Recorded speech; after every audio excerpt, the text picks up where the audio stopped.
रामो राजमणिः सदा विजयते रामं रमेशं भजे। रामेण विहिता निशाचरचमो रामाय तस्मै नमः। रामं नास्ति परायणं परतरं रामस्य दासोऽस्म्यहम्। रामे चित्तलया सदा भवतु मे भो राम मामुद्धर। परम सम्माननीय सभी मर्यादा पुरुषोत्तम भगवान के श्री भक्तजन, बड़ी प्रसन्नता की बात है हमारे समूचे देश के लिए कि 195 वर्षों के बाद, उस प्रकार इतने इंतजार के बाद अब 22 जनवरी 2024 को अयोध्या में राम मंदिर प्रतिष्ठा होने जा रही है। ये हम सभी भारतवासियों के लिए बहुत ही एक प्रसन्नता का विषय है। इस प्रतिष्ठा में भाग लेने वाले बहुत से गण्यमान्य विद्वान, बहुत से गण्यमान्य साधु संत महात्मा और महामंडलेश्वर श्री शंकराचार्य जी और प्रधान जजमान के रूप में माननीय नरेंद्र मोदी जी उपस्थित हो रहे हैं। ये बहुत ही हम सब के लिए गौरव की बात है कि पूरे ब्रह्मांड के नायक और भगवान रामचंद्र जी की प्रतिष्ठा आदरणीय नरेंद्र मोदी जी के नेतृत्व में, उनकी अध्यक्षता में, प्रधान जजमानत्व में हो रही है। ये हम सब के लिए गौरव की बात है।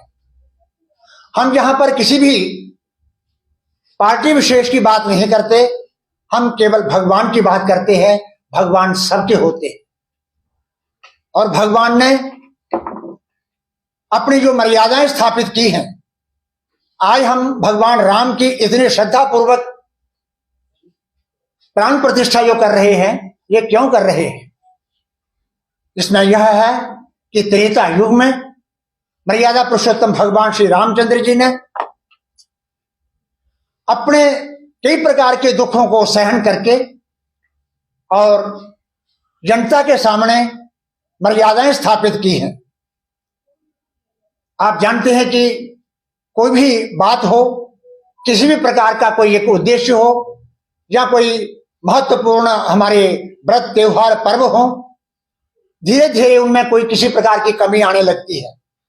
इसी प्रकार भगवान रामचंद्र जी जानते थे कि कलयुग में जाकर के जो परिस्थितियां बनेगी उनमें मर्यादाओं का हनन होगा, मर्यादाएं दूर होंगी और उन्हीं मर्यादाओं को स्थापित करते हुए उन्होंने कई प्रकार के दुख सहन किए और जनता के सामने एक आदर्श प्रस्तुत किया। वो आदर्श क्या है? आज जिन विडंबनाओं को लेकर के हम सभी जनता जो है, सभी समाज के वर्ग जो है, कोई एक का दुक्का हो सकता है, नहीं तो हर जगह पर उस मर्यादाओं का हनन हो रहा है। और इसी उद्देश्य को लेकर के हमारे साधु महंत और देशवासियों ने और हमारे प्रधानमंत्री नरेंद्र मोदी जी ने इस आदर्शभूत मर्यादा पुरुषोत्तम रामचंद्र जी की मूर्ति स्थापना का निर्णय किया, ताकि सभी लोग मर्यादाओं को भगवान रामचंद्र जी का स्मरण करते हुए मर्यादाओं का पालन करें। और वो मर्यादाएं हैं, सर्वप्रथम आप देखिए, पिता की आज्ञा का पालन करना या अपने वचन का पालन करना, वचन दे करके और उस वचन से मुकर जाना हमारी भारतीय परंपरा नहीं है। लेकिन वहां पर देखिए कि महाराजा दशरथ ने कैकेयी को दिया हुआ वचन कि मेरे पुत्र को राज्य संभाल देंगे और 14 वर्ष का वनवास रामचंद्र जी को देंगे।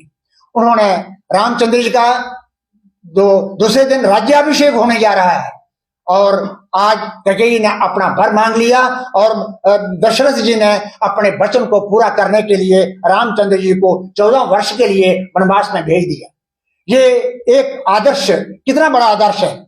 और उसके बाद जब पिता ने कहा कि बेटा तुम वनवास में जाओ 14 वर्ष के लिए, तो रामचंद्र जी ने बिल्कुल कोई किसी प्रकार की आनाकानी नहीं की। भगवान रामचंद्र जी ने नतमस्तक होकर के शिरोधार्य किया उनकी आज्ञा को और वो चल पड़े। उसके बाद ये दूसरा कि पिता की आज्ञा का पालन करना, दूसरा आदर्श हमारे उन्होंने ये स्थापित किया। लक्ष्मण जी को वनवास नहीं था, लक्ष्मण जी वनवास के लिए चल पड़े। उनके साथ साथ उन्होंने कहा कि भैया मैं आपके साथ रहूंगा, जहां मेरे भाई हैं वहीं पर रहूंगा। इसलिए भाई को भाई बनकर के रहना चाहिए, भाई को भाई के साथ रहना चाहिए, कंधे से कंधा मिला करके रहना चाहिए और एक दूसरे के दुखों को समझ करके उनके दुखों के समय में साथ देना चाहिए। ये आदर्श, ये मर्यादा जो थी वो उन्होंने स्थापित करने के लिए कहा, यह स्थापित की।